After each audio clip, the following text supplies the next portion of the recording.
A gente segue agora nesse assunto envolvendo Argentina e Estados Unidos, porque os países anunciaram, e a gente repercutiu bastante por aqui na semana passada, o acordo comercial que prevê a remoção de tarifas recíprocas para mais de 1.000 produtos numa ampla gama de setores produtivos. Novidade, claro, que chamou a atenção do Brasil, que analisa os possíveis impactos para o Mercosul. Vamos conversar então sobre esse assunto agora com Marcela Franzoni, professora de RI do IBMEC de São Paulo. Bem-vinda mais uma vez, Marcela. Obrigada por conversar com a gente aqui. Uma boa tarde. Obrigada, Muriel. Obrigada pelo convite. Professora, é curioso, porque assim que esse anúncio foi feito e a gente viu essa parceria, eu comecei a acionar diversos especialistas em relações internacionais e perguntei, mas e o Mercosul? Como é que fica o Mercosul? É possível fazer esse tipo de acordo? Porque a gente lembra quando o Chile fez alguma negociação, especificamente com um outro país, e gerou uma grande apreensão com a possibilidade de China também. Então, eu queria entender, professora, antes de mais nada, da gente entrar nesse cenário e entender o que pode impactar o Mercosul, por que nesse caso desse acordo entre Estados Unidos e Argentina é possível, então, que esse acordo seja fechado, mesmo a Argentina fazendo parte do Mercosul?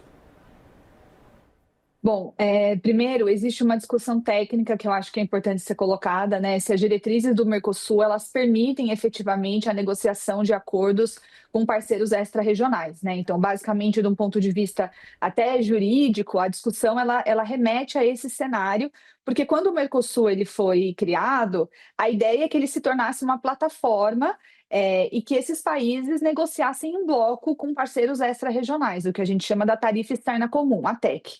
Existem algumas exceções, né? Então, dentro desse ponto de vista técnico, existem algumas exceções da TEC que os países podem colocar, e com base nessas exceções, pode sim haver a negociação com parceiros externos.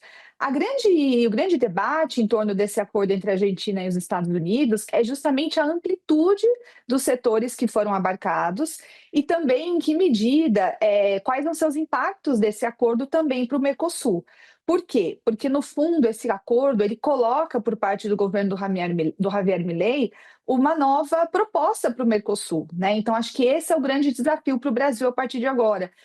Olhar quais vão ser esses impactos nos setores brasileiros, e a gente vai precisar fazer uma análise setorial aqui no Brasil, mas também entender essa nova proposta que está sendo colocada pela Argentina, que desafia diretamente a política externa brasileira. Então, Muriel, eu acho que mais do que uma discussão técnica, o principal impacto ele é político, de qual vai ser o futuro do Mercosul daqui para frente e, do ponto de vista econômico, quais vão ser esses impactos na economia brasileira. Perfeito. Então, a gente ainda não tem uma certa clareza, uma clareza exata do impacto real desse cenário. Donald Trump fez uma lista agora, até quando anunciou agora essas novas movimentações, incluindo uma importação maior aí de carne da Argentina. Ele fez até um argumento, mas ele não trouxe especificamente a questão do fato de que o Brasil ficou com uma tarifa de 50%, o que fez com que a chegada de carne brasileira ficasse proibitiva, né, nos Estados Unidos, o que também fez com que o preço aumentasse como um todo por lá. Portanto, eu queria entender o quanto que a gente pode, no fim das contas, se prejudicar, levando em consideração o tamanho da nossa pecuária aqui no Brasil e de que forma que isso pode até piorar o cenário para a Argentina, levando em consideração que, em termos de estrutura, a nossa estrutura é maior que a deles, por exemplo, para conseguir comportar e alimentar um país como os Estados Unidos. Exato, acho que a expectativa nesses próximos dias ter as informações completas em relação a esse acordo. Muitos pontos não foram divulgados, para a gente entender exatamente quais vão ser os setores afetados, o que de fato está enquadrado dentro dessas exceções do Mercosul, da tarifa externa comum, e quais são os setores que eventualmente poderiam violar as diretrizes do Mercosul, né? E, por exemplo, a gente tem levantado muitos dados sobre a indústria automobilística, que até a gente já falou aqui em outras ocasiões, e agora, como você colocou, Muriel, sobre a carne bovina. Então, são setores que têm aí um processo de integração regional bastante elevado. Então, para esses setores em que há maior integração econômica entre o Brasil e a Argentina, ou muitas vezes são produtos que fomentam bastante as indústrias locais, esses setores tendem a sentir mais. Do ponto de vista do Brasil, acho que isso tende a aumentar ainda mais a concorrência pelo mercado americano, justamente entre o Brasil e a Argentina, né? Porque por mais que o Brasil esteja sendo taxado, nós somos bastante competitivos nesse setor, e ainda existe a perspectiva do governo brasileiro de que a gente possa eventualmente conseguir negociar ainda algumas tarifas com o governo americano, mas é certo que os produtos argentinos eles vão chegar bem mais competitivos do que os produtos brasileiros no mercado americano, e isso tende a promover impactos nas indústrias locais. Além disso, é importante destacar que vários desses produtos que vão ser importados pela Argentina, eles vão chegar muito mais baratos. E quais vão ser os impactos dessas importações aqui no Mercosul, né? Porque se a gente tem, por exemplo, esses bens industriais chegando mais baratos na Argentina, esses bens eventualmente vão poder ser revendidos dentro do Mercosul com as tarifas reduzidas. E isso vai ter um impacto também para a indústria brasileira. Então, apesar de ser um acordo bilateral entre Brasil, entre Estados Unidos e Argentina, os impactos eles vão ser regionais na medida em que a integração produtiva entre os países ela é bastante elevada, dado que o Mercosul já tem bastante tempo em andamento e esses vários acordos comerciais que afetam não só o bloco, mas também esses parceiros extra-regionais. Perfeito.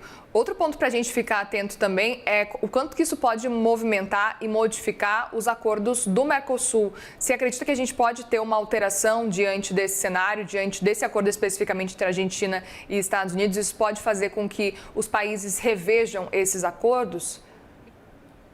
Eu acho importante a gente olhar que quando foi fechado esse acordo entre a Argentina e os Estados Unidos, houve todo um esforço do governo Milei em justificar que o acordo não violaria o Mercosul. Por quê? Porque ainda existe ali dentro da política externa argentina essa crítica direta ao Mercosul de que o bloco ele é muito pouco ágil no sentido de negociar esses novos acordos, né? Isso não é novo, é uma posição que a Argentina já vem trazendo há bastante tempo. Mas a expectativa é que esses novos acordos comerciais eles prendam de alguma forma a Argentina ainda ao bloco. Então é muito comum a gente discutir por que a Argentina não saiu do Mercosul, se teria condições de sair do Mercosul, apesar, né, da posição do Javier Milei. E eu acho que o que segura muito a Argentina ao Mercosul é justamente a possibilidade que o bloco ainda tem de negociar esses acordos extra-regionais. Então, por um lado, a Argentina aposta numa posição mais flexível, vamos dizer assim, né, de tentar negociar esses acordos bilaterais à revelia do Mercosul, mas, por outro, o bloco ainda continua sendo uma plataforma de fomentar esses grandes acordos, por exemplo, que a gente tem visto com a União Europeia, a negociação também com o Canadá, com o México e com vários outros parceiros que estão sendo colocados em pauta aqui pelo Mercosul. Então, eu acho que nesse cenário é possível que a Argentina, nesse primeiro momento, ela tente articular, como eu mencionei, essa posição mais flexível aqui no Mercosul, de acordo, né, também com essa negociação de acordos bilaterais. Agora, no caso dos Estados Unidos, é bem específico. Por quê? Porque o Milei tenta se colocar como um sócio estratégico dos Estados Unidos, né? Então, os Estados Unidos não é um parceiro comum da Argentina. Primeiro porque existe uma convergência política e ideológica entre o Milei e o Trump, e também porque os Estados Unidos figura aí entre os 3 maiores sócios comerciais da Argentina. Então, até que ponto, né, isso é um caso isolado, vamos dizer assim, também desse acordo com os Estados Unidos, ou se de fato a Argentina vai avançar na negociação de acordos paralelos. E aí sim é um cenário bem mais preocupante no caso do Brasil, que continua ainda apostando no Mercosul como plataforma de exportação. Sem dúvida. Outro ponto também que eu queria entender, professora, a sua avaliação, é se esse movimento que acontece por parte de Donald Trump, dos Estados Unidos, pode ter acontecido muito por causa do acordo de livre comércio assinado, que avançou agora entre Mercosul e União Europeia. Talvez seja um movimento que faça sentido nesse aspecto? Eu acho que sim, mas eu acho que ele está muito mais justificado, primeiro, né, por essa tratativa do Trump de negociar esses acordos bilaterais em detrimento de acordos multilaterais, por exemplo, na OMC, né? Então a gente sabe que é um governo que tem adotado posições bastante unilaterais e que rejeita as grandes organizações internacionais, e por isso esses acordos com a Argentina agora, mas também com outros países que vêm sendo negociados. Então acho que essa é uma causa, né, uma perspectiva bastante importante da gente mencionar. E também eu acho importante destacar que esse acordo, além das diretrizes de comércio, ele também tem diretrizes para investimento. Então, ele abre alguns setores da Argentina para investimentos em setores que hoje são ultra estratégicos para os Estados Unidos, né? Por exemplo, os minerais críticos. Então, isso mostra que há uma relação muito intrínseca entre o comércio e a segurança por parte dos Estados Unidos.